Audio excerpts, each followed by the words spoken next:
बाकीच्यांनी कुणी युपी बिहारींना आम्हाला शिकवूच नाही. बालाजीला गेलो ती त्यांचीच भाषा मला शिकवायला लागली. आपली भाषा तिथं चालतच नाही. पो अँड पो डायरेक्ट गो म्हणतात ते. इथं कंपल्सरी मराठी पाहिजे. बाहेरची लोक येऊन इथं लय दादागिरी चालू झाली भैया लोकांची. जतमध्ये कर्नाटक भाषा बोलतात, तिथं त्यांना हिंदी पण कळत नाही. मग जरी कळत असली तरी ते लोक मुद्दाम म्हणून आपल्याशी हिंदी पण बोलत नाही. एवढे वर्ष इथे राहिलं त्यांनी मराठी शिकलं नाही तर काय फायदा त्यांचा. स्थानिक आहे त्यांना द्या ना प्राधान्य पहिलं तुम्ही, मग बाहेरच्यांना द्या. त्यांना काय उत्तर द्यायचं? जे बिहारी आहे त्यांना तिकडे पाठवून द्या ना. जे बाहेरून रिक्षाचं इथं चालवतात त्यांनी तिकडे त्यांच्या राज्यात जावं, त्यांनी तिथं रिक्षा घ्यावी, तिथं चालवावी.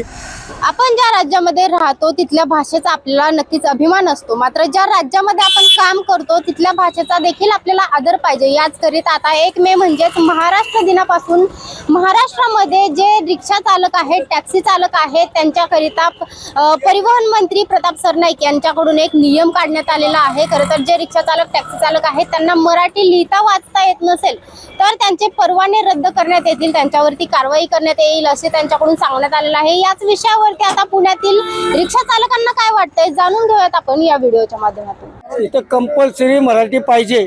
बाहेरची लोक येऊन इथं लय दादागिरी चालू झाली भैया लोकांची.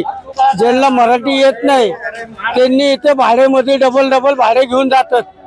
इथले माणसाला त्रास झालेला आहे. नाही, भाषेचा विषय आहे. मराठी पाहिजेच, कंपल्सरी पाहिजे. इथे मराठवाडा आहे.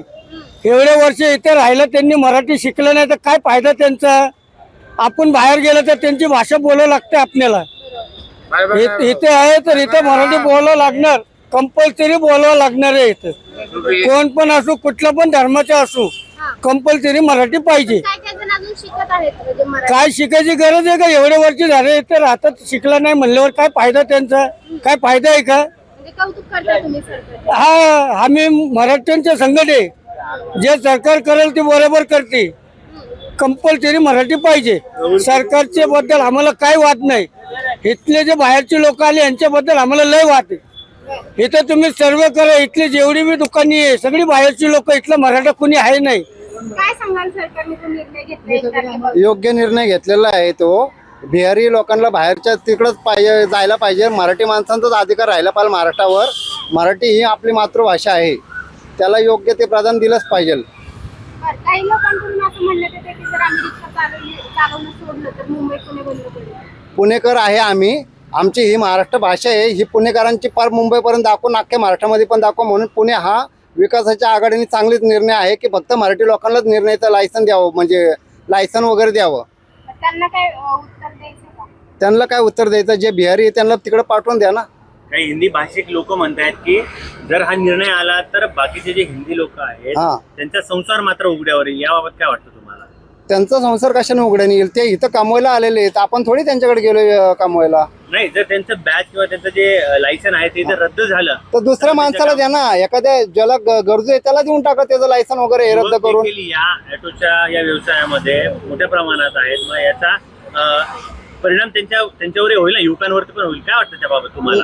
कसा काय परिणाम होईल सर? जे स्थानिक आहे त्यांना द्या ना प्राधान्य पहिलं तुम्ही, मग बाहेरच्यांना द्या. नाही, आता यामध्ये आपण फक्त असं सांगितलेलं आहे की जी भाषा आहे, ही भाषा मराठी भाषा बोलली पाहिजे, वाचता आली पाहिजे. बरोबर आहे का? मग ह्या गोष्टी ज्या आहेत, मग थोडा वेळ लागलाय किंवा खूप वेळ झाला असं वाटत आपण नाही का? ऐका ना, आपण प्रत्येकाच्या कंट्रीमध्ये गेलो. आता मी मध्ये आहे ना बालाजीला गेलो ती त्यांचीच भाषा मला शिकवायला लागली. आपली भाषा तिथं चालतच नाही. पो अँड पो डायरेक्ट गो म्हणतात ते. सांगा ना, मग आपले मराठी माणूस मारणार का जागणार?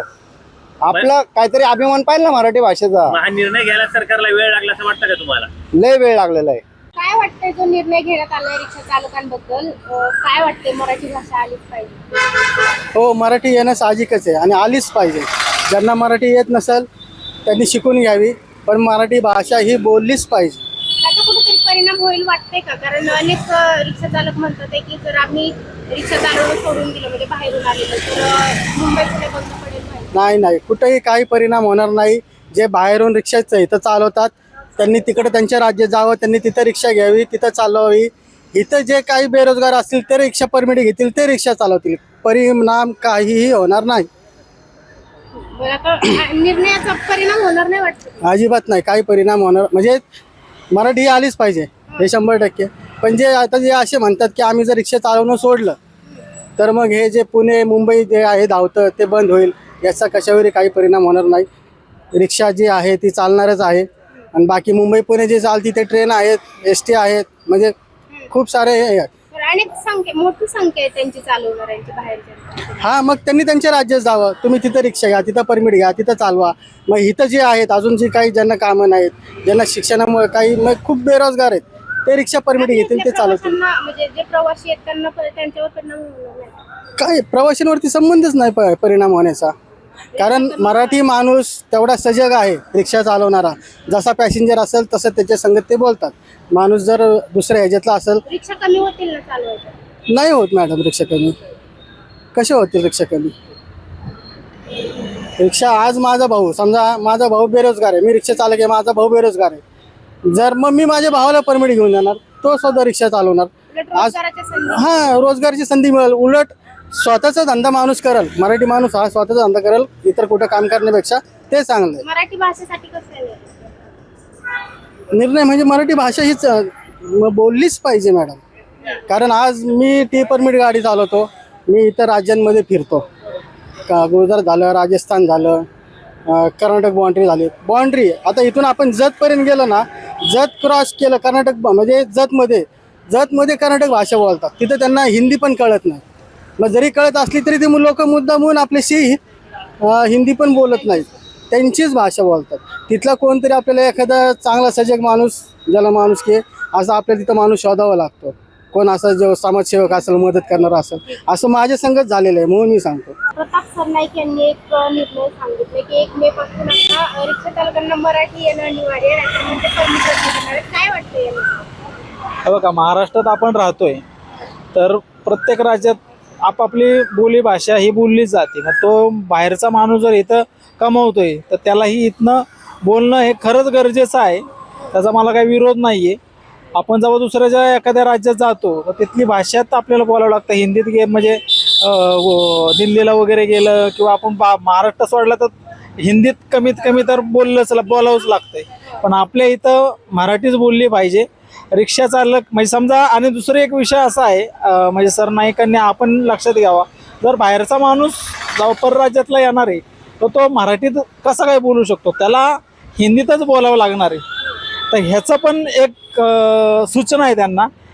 करायला विरोध नाही आहे, पण त्या गोष्टीचं पण त्यांनी गांभीर्य लक्षात घेतलं पाहिजे असं मला वाटतं. आता काही रिक्षा चालकांकडून असं देखील म्हणण्यात येते की म्हणजे जे बाहेरचे असतील त्यांच्याकडून की जर आम्ही रिक्षा चालवणं सोडलं तर मुंबई पुणे धावणारच नाही. नाही, हे बाहेर ना आले म्हणजे त्यांनी तिकडे जावं. ते आले म्हणजे काय, ते आम्हाला जगायला शिकवत नाही किंवा आम्ही त्यांच्या ह्याच्यावर जगत नाहीये. आम्ही आमच्या कष्टावरती ना, आमच्या महाराष्ट्र आमच्या महाराजांचा आहे. त्याच्यामुळं बाकीच्यांनी कुणी UP बिहारींना आम्हाला शिकवूच नाही.